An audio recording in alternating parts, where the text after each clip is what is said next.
Сәлеметсіздер ме, екінші сынып білім алушылары. Қазір бізде әдебиеттік оқу сабағы. Бүгінгі сабағымыздың тақырыбы Бейбарыс Сұлтан. Бүгінгі сабақ мақсаты: тірек сөздердің көмегімен оқиғаның ретін болжайсың, мәтінге жоспар құрасың. Олай болса, бүгінгі сабағымызға дайындалып, дәптерімізді ашып, күнді жазайық. 9 желтоқсан сынып жұмысы. Қазір мен сіздерге Бейбарыс Сұлтан мәтінін оқимын. Оқулығымыздың 80-ші бетін ашып, менің соңымнан іштей өздеріңіз оқи отырыңыздар. Бейбарыс Сұлтан. Баяғы заманда қазақ даласында Бейбарыс деген кішкентай бала болыпты. Көзі оттай жайнаған, денесі шымыр екен. Жаугершілік кезінде басқа бір елдің адамдары оны ұстап алады. Өз еліне алып кетеді де, қол ретінде сатып жібереді. Бейбарыс бүкіл өмірін Араб елінде өткізеді. Бала ерекше болып өседі. Ат үстінен еңкейіп, жердегі нәрсені оп-оңай қағып алады. Қылышын жарқылдатып, жаудан қорықпай соғысатын. Ақылына күші сай жігіт бір күндері патша болады. Бейбарыс Сұлтан атанады. Бейбарыс Сұлтан қартайған шағында серуендеп жүріпті. Бір түп жусанды жұлып алып иіскейді. Жусанның жұпар иісі бойын елжіретеді. Кенет көз алдына туған жері елестейді. Бір ыстық сағыныш жүрегіне толады. Көзінен жас парлайды. Жусанды екі алақанына қысып, бетіне басып тұрып қалады. «Мынау шөптен менің туған жерімнің иісі шығады», дейді қызметшісіне. Жусанды бойтұмарының ішіне салып алады. Елін сағынған кезде иіскеп, мауқын басады. Бұл дүниеде туған жердің жусанынан артық ештеңе жоқ. Алма Қыраубаева. Балар, енді осы мәтін бойынша қол, бойтұмар, мауқын басады деген сөздерге сөздік жұмыс жүргізейік. Қол дегеніміз басында еркі жоқ, біреуге бағынышты адам. Бірінші суретте көріп отырғандай, бұл құлдар. Яғни құлдар ерте заманда байлардың айтқанын жасап, олардың жұмысын істеген. Екінші суретте бойтұмардың суреті берілген. Бойтұмар бұл дұға сөз жазылған үшбұрышты қағаз. Бойтұмардың ішінде дұға жазылады екен.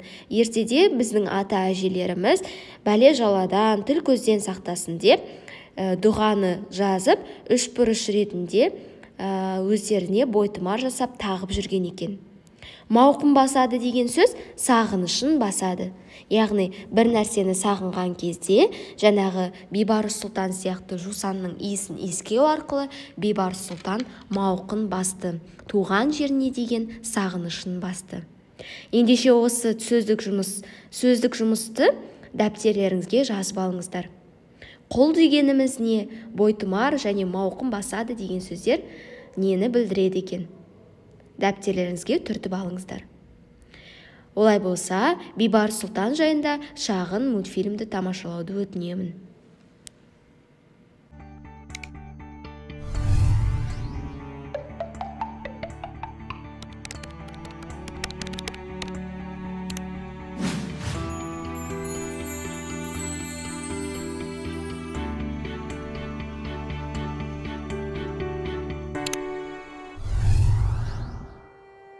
Бала Бейбарыс Қыпшақ даласында Моңғол шапқыншылығы кезінде тұтқынға түсіп, Сириядағы Дамаск қаласына құл базарға жіберіледі.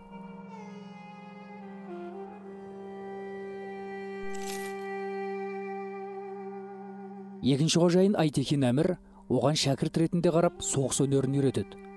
Оның жауынгерлік айбынын байқаған Аюп Сұлтан түрік және Кавказ ұлтының құлдарынан құрылған мәмлүктер әскерін алады. Бейбарыстың басқаруындағы мәмлүктер Египеттегі Мансур қаласында болған кресшілер жорығында жеңіске жетіп, француз королі 9-шы Людовикті тұтқынға түсіреді. Әміршісі өлтірілгеннен кейін қожайынсыз қалған Бейбарыс жақтастарымен бірге бірнеше жыл бойы қашқында жүреді. Мысыр сұлтаны Құттыз Бейбарысты ел билігіне араласуға шақырып, әскер қолбасшылығына тағайындайды. Соғыс өнерін өте жетік меңгерген ол, көптеген жорықтарда жеңіске жетіп, атақ абыройы өсе түседі. Жарты әлемді жаулаған моңғолдар Ирак пен Сирияны басып алған соң Мысыр жеріне көз салады. Бейбарыс сұлтан шапқыншылықты күтпей, әскерімен бірге моңғолдарға қарсы аттанады. Олар Палестина жеріндегі Айны Жалот мекенінде кездесіп, алапат шайқаста Кетбұға батырдың әскерін тас-талқан етті. Өзін қолға түсіріп, жазаға кесті. Содан кейін Бейбарыс жеңілмейтін моңғол әскеріне тойтарыс берген қолбасшы ретінде аты әлемге жайылды. Жеңістен кейін Құттыз Бейбарысқа Алеппо аймағын беремін деген уәдесінен тайқып кетеді. Мұны қорлау деп түсінген Бейбарыс Құттыз сұлтанды тақтан тайдырып, билік тізгінін өзін алады. Бейбарыс Мысырдың сұлтаны атанғаннан кейін оған жеңімпаз патша деген лақап ат беріледі. Ол ішкі тәртіпті күшейтіп, дұшпандарымен аяусыз күресті. Ол кресшілер мен моңғолдардың қолында қалған жерлерді азат етіп, Орта Азиядағы селжүктерді, кіші Арменияны, берберлерді толығымен өзіне бағындырды. Көптеген алыс жақын мемлекеттермен елшілік қарым-қатынас орнатты. Сол кезде Қыпшақ жерін билеген Алтын Орда ханы Берке ханмен одақтас болып, сауда-саттық байланыстарын жасады. Сұлтан Бейбарыс халықтың жағдайын білу үшін қарапайым киіммен шығып, қаланы аралайтын. Ол елдің әл-ауқатын жақсартып, мыңдаған медреселер мен мешіттер, кітапханалар, қамалдар салдырды. Қуатты әрі мықты елдің сұлтаны бола тұрып, Бейбарыс жырақта жатқан туған жерін ұмыта алмады. Ол Дешті Қыпшақ даласынан келетін саудагерлер арқылы жусан шөбін алдырып, иісін иіскеп, сағынышын басатын. Каир қаласында Орда деп аталатын ғимарат салдыртып, ол жерде киіз үйлер тіккізіп, таза Қыпшақ дәстүрін орнықтырды. Бейбарыс билік құрған сәтте Қыпшақ тілі сарай тіліне айналып, жергілікті басшылармен сөйлесу мақсатында тәржіман атты араб Қыпшақ сөздігінде жасатты. Сұлтан Бейбарыс Мысыр елін басқарған 17 жылдың ішінде ислам елдерінде тұрақтылық пен тыныштық орнатқан маңызды тұлғаға айналды. Сұлтанның ерліктері мен еңбектері жайлы орта ғасырлық әлемдік тарихшылар құнды мәліметтер қалдырды. Оның өмірі көптеген тарихи шығармаларға арқау болып, есімі аңыз ретінде айтылатын қаһарманға айналды. Ал соңында қалдырған жәдігерлері, мешіт медреселер әлі күнге дейін Каир көшелерінің сәнін келтіріп тұр. Қаншама ғасыр өтсе де, Бейбарыс сұлтанның құлдықтан қайраткерлікке дейінгі ғұмыры ұрпақтан ұрпаққа үлгі болып, ұмытылмай келеді. Енді балалар, мәтінді оқып, мультфильмді қарап шықтық. Мынау сұрақтарға жауап беріңіздерші. Ауызша түрде жауап берейік. Бейбарыстың жігіт шағындағы бейнесі қалай сипатталған? Ол ақылы мен батылдығының арқасында қандай дәрежеге жетті? Бейбарыстың өмірінің қай кезеңі аяныш сезімін тудырады? Міне осы сұраққа ауызша түрде маған жауап беріңіздер. Енді сіздерге қызықты ақпарат. Суретте көріп отырғандай, бұл жусан өсімдігі. Жусан далалы, таулы, шөлейтті жерлерде өседі екен. Оның жұпар иісін басқа шөппен шатастырмайсың. Жусанның 81 түрі бар екен. Ол мал азығы.